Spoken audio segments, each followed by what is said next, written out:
You can. Look at that. So beautiful. And I'm hoping the Wi-Fi will be good for today. My hair is crazy because of the moisture and uh, the heat, everything.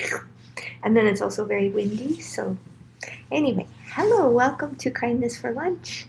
I'm Coach Carrie Frame, and I'm so glad to be here with you. And the topic today is talking about regain. So, for people that have lost some weight, or they're on their way to losing weight, or they've managed to maintain the weight that they want for a long time, but there can be a nagging fear of regain, and that can take its toll mentally. And so I wanted to talk about that today. Fear is an incredible motivator, but it's not a great sustainable motivator because fear tends to validate itself, right? When you're afraid of something, you are looking for validation that your fear is real, that you should have that fear, and so on.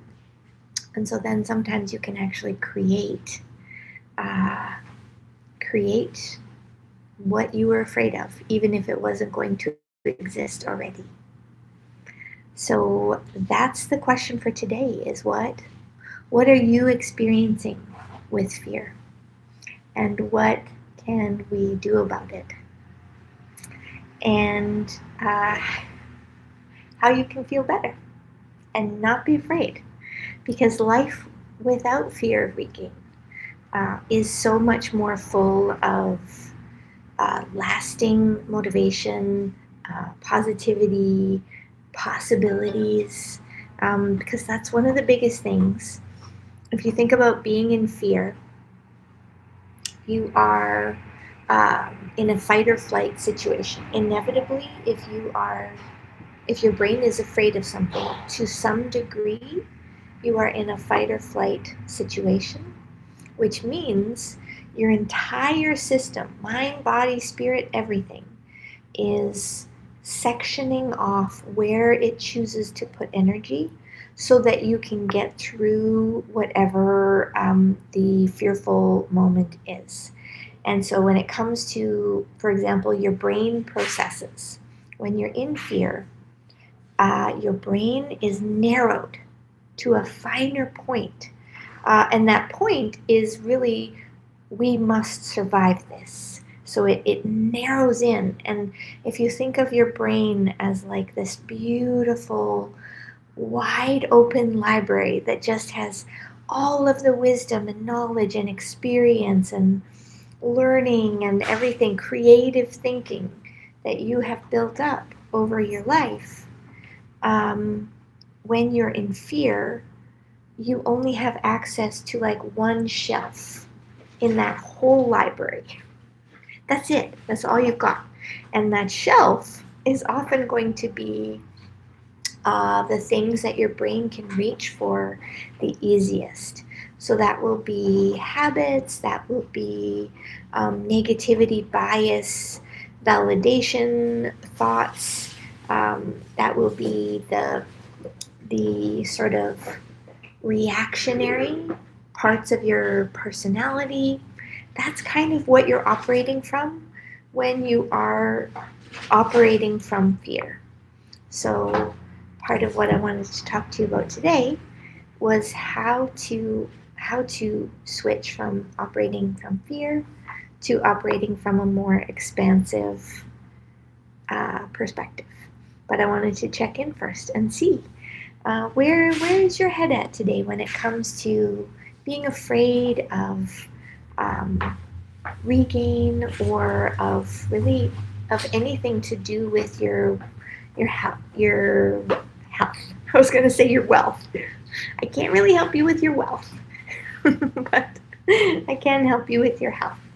So what is something, and I'll type it into the chat here as well.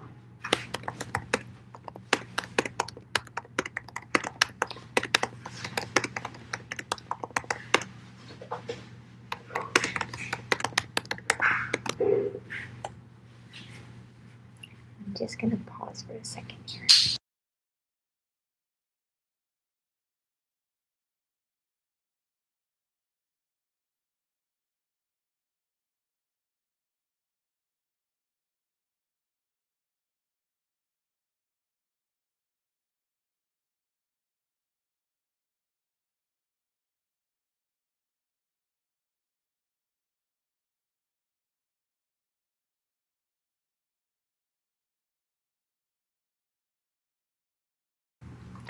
So one of the things that a lot of people become afraid of when they're making some progress in their weight and well-being is sliding backwards.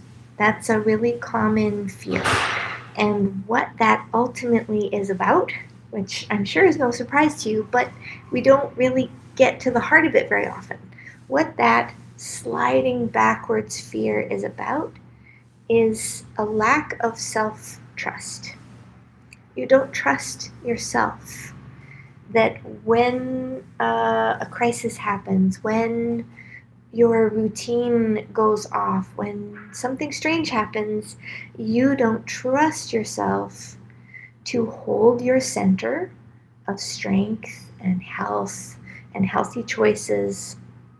And you're just going to go off, what do they say, like, go off program. Everything goes off the rails. Everything is like you're falling off of a track.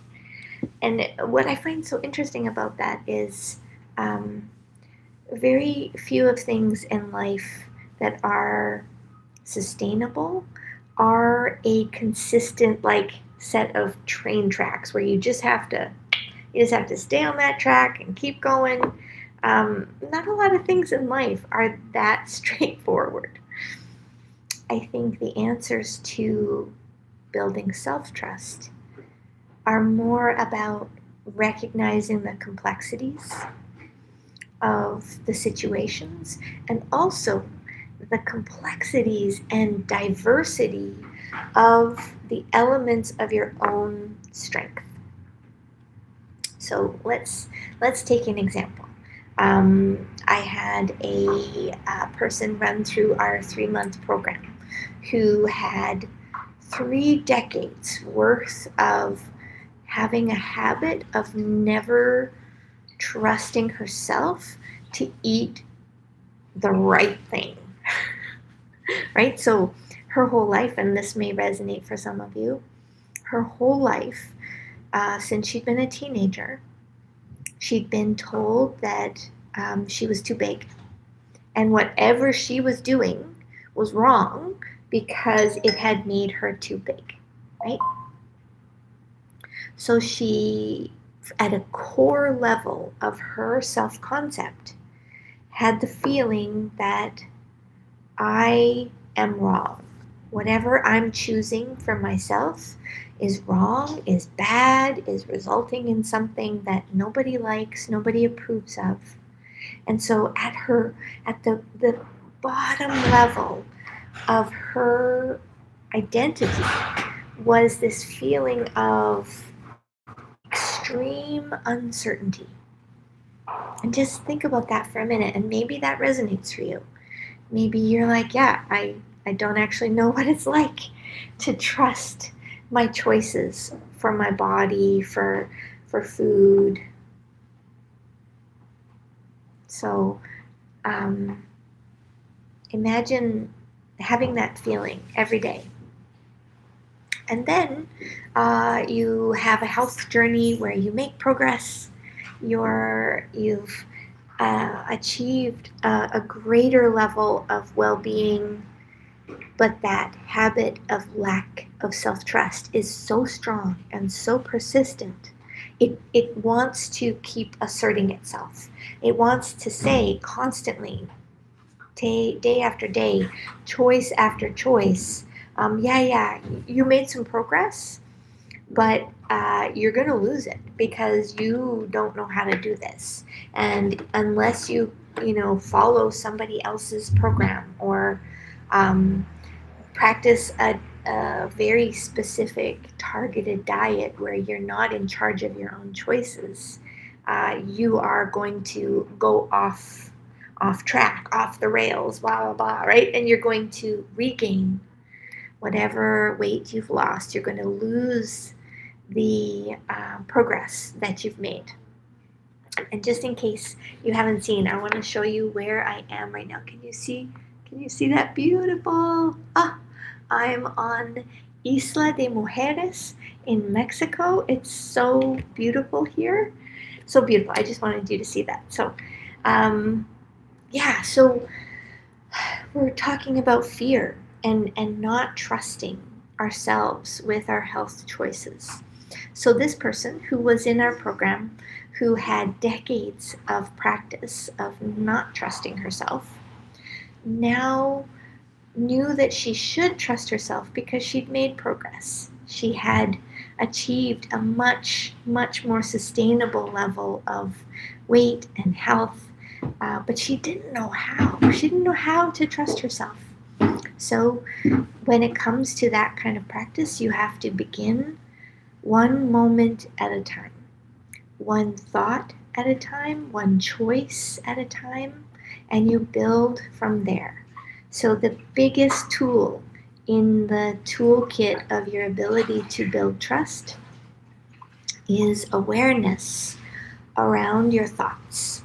So let's take a minute right now and just pause for a moment and ask yourself, what are my thoughts right now around my body, my choices with food? What is my brain telling me? Just take a minute and see what comes up, and I'll put it in the chat while you're wondering.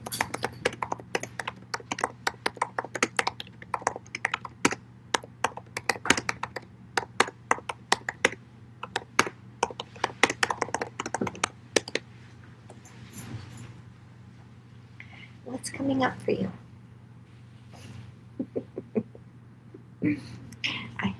I have a member of the audience trying to. Yes, tell me. There's always the battle between alcohol and no alcohol. Okay. Always. You don't need to drink. You want to drink. Okay. You know it's not good for you to drink. Okay. So, in case you didn't hear it, the question was gracias. The thought is the thought for his relationship to his body and his self-trust is around alcohol. Do you need it? Or is it a good choice to make? That kind of question.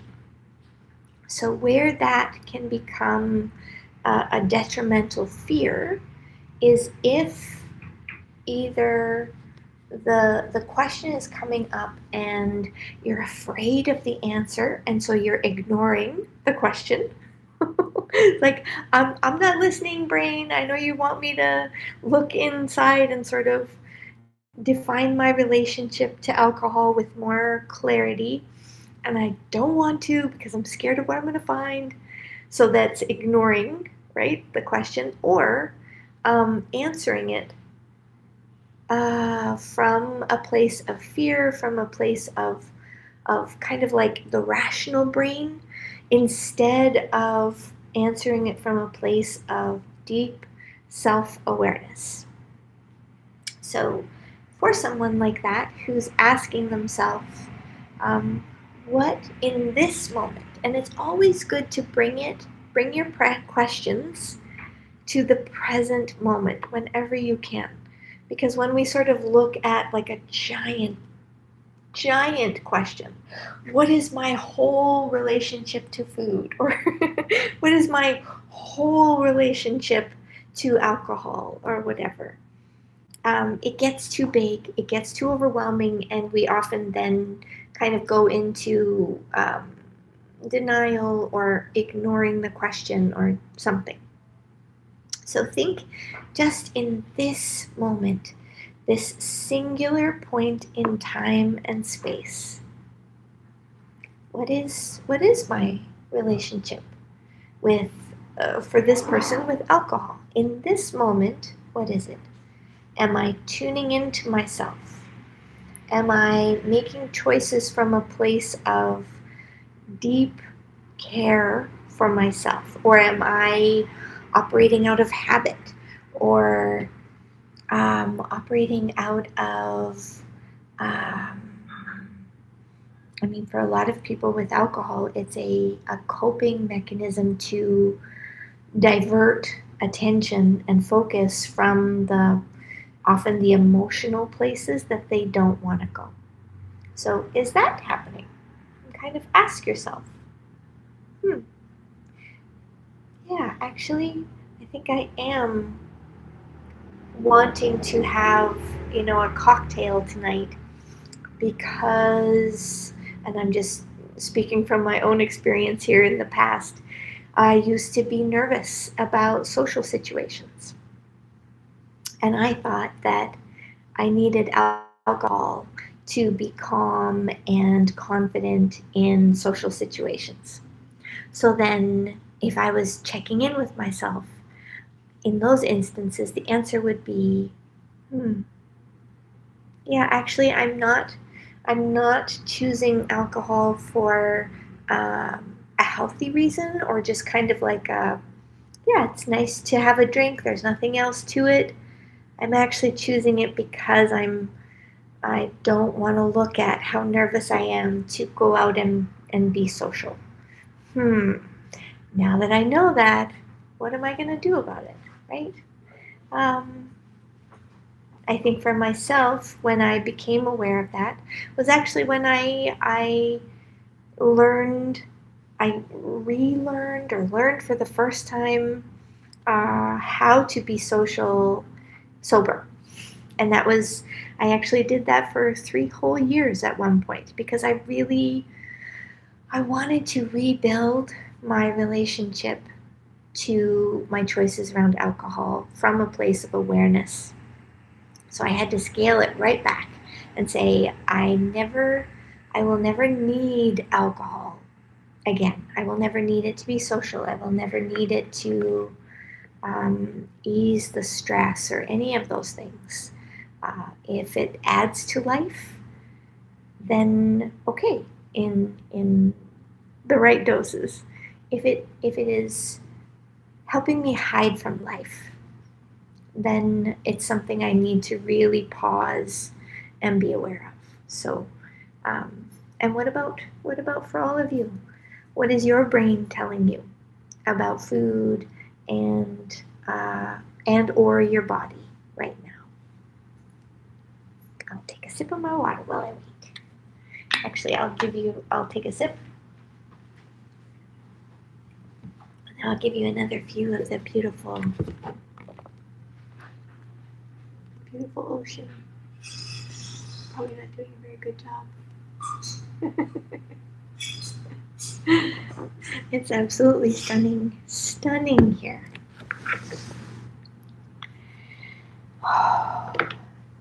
So one of the things I also have heard, particularly for women, is my brain is telling me that I need to be smaller in order to be successful, in order to be doing this whole weight and well-being journey the right way. I need to be smaller. Just suck it in, right? And this is a really, really interesting thing to start to understand in your own psyche. And again, you could absolutely spend a lot of time, really productive, beautiful time in therapy, digging into this. I have no qualms against that. This goes deep. But in this moment, you can also just take that thought and ask yourself, if you're having it, if somewhere in your mind there's this idea of, I will be better, somehow better, if I'm smaller. and just look at it for a minute and say, interesting. What is that about? And it's wild. I do this work and I still struggle with that sometimes. It's such a deep, persistent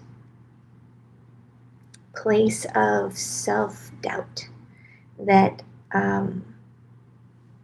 that it I accept that it may never completely go away, and it takes daily work to root it out if it is sort of starting to become prominent again. But in this moment, the thought of I should be smaller, I would be a better version of myself if I was smaller. If you have that, just sit with it for a minute and get curious about it. Just this moment. What is that? What is actually better about being smaller? Let's dig into it and find what we often do when we're exploring our thoughts is we're distinguishing between fact and fiction, opinion, conjecture. We're really trying to tease apart what is factual, what is truth-based, and what is opinion-based. So if you think about that for yourself, that you will be better if you're smaller. Is it fact? Are there elements to it that are fact? And if there are, then those are good to write down. Sometimes what can appear as fact at first, when you really look for the proof of that fact, like if you had to take that statement to court and assert your case and show all your proof for that statement, that's when it starts to fall apart. And I have another question from the audience. So mobility. We're talking about mobility. My mobility will be better if I'm small. Okay. So the fact that's coming up is I will be better when I'm smaller because my mobility will be better when I'm smaller. Okay, let's take that one for a moment. Let's say someone is at a point in their weight and well-being journey where they don't have the mobility that they want. They can't do all the physical things that they want to do that maybe they could have done someday in the past, or they've always wanted to do. Their limbs work and everything, they just can't do it. There is fact to that, right? When you have a body that is carrying more than the muscles and joints are comfortable with carrying, there is more mobility in having less on those joints and limbs. That is fact. But then, if you tease it apart and think, okay, then why am I focused on smaller? Why maybe I should be focused on I will be better when I'm more mobile. So if you feel the difference between those two thoughts. I will be better when I'm smaller. Has like it has this heaviness to it. Ironic heaviness. It has a heaviness to it. It has a psychological weight to it. It has elements of toxicity for a lot of people. Whereas I will be a better version of myself when I am more mobile. I can't speak for everybody, but I know a lot of people wouldn't feel the psychological weight, the heaviness, the toxicity in that statement nearly as much as I will be better when I'm smaller. So then it's like, okay, why not? When your brain is taking you back to that habitual place of you will be better when you're smaller, and say, yeah, but that doesn't feel good. I don't like how that it's got uh, uh, an energy to it that demotivates me. I'm gonna switch it and remind myself that I'm working towards mobility. I want to be that. I want to be that parent that can grab my kid and throw them up in the air. I want to be that friend that when they say, "Hey, we're going to the beach today, and we're going to do some paddleboarding," I want to be the friend that's like, "I'll be there. I've never tried it, but I'm ready. My body's ready." Right? Let that motivate you because the energy of it feeds your belief in yourself, the potential that you're working towards, and it doesn't feed the old negative thought patterns that really undermine overall the value that you see in yourself in this moment, in this body, right? And those are the thoughts to root out. And we're going to keep talking about this. Next week, we're going to talk about replacing these fears with habits of thought that are more supportive. And even if you replace one fear with one habit of thought that's more supportive, and every time it comes up, you replace it and you put in something that's more helpful, dramatic difference in how you feel, how you're motivated, all the things. And then this Thursday, at our Thursday evening live, which you actually can engage with, we can have a live conversation. It's not just in the chat. On the Thursday live, there will be a discussion about willpower. Because there's this idea that, oh well, if you just had willpower, you could lose the weight, you could fulfill all your well-being goals like no problem. You just have to have the willpower. And it's such a simplistic perspective that's not based in reality. So we're going to dig into that and talk about an alternative to that. And I hope you will join us. So just sit here for a minute and see if there's any final questions. And while I'm waiting, I'll give you one more view of the beautiful, beautiful ocean out there. I'm really bad at this. Palm trees swaying in the breeze.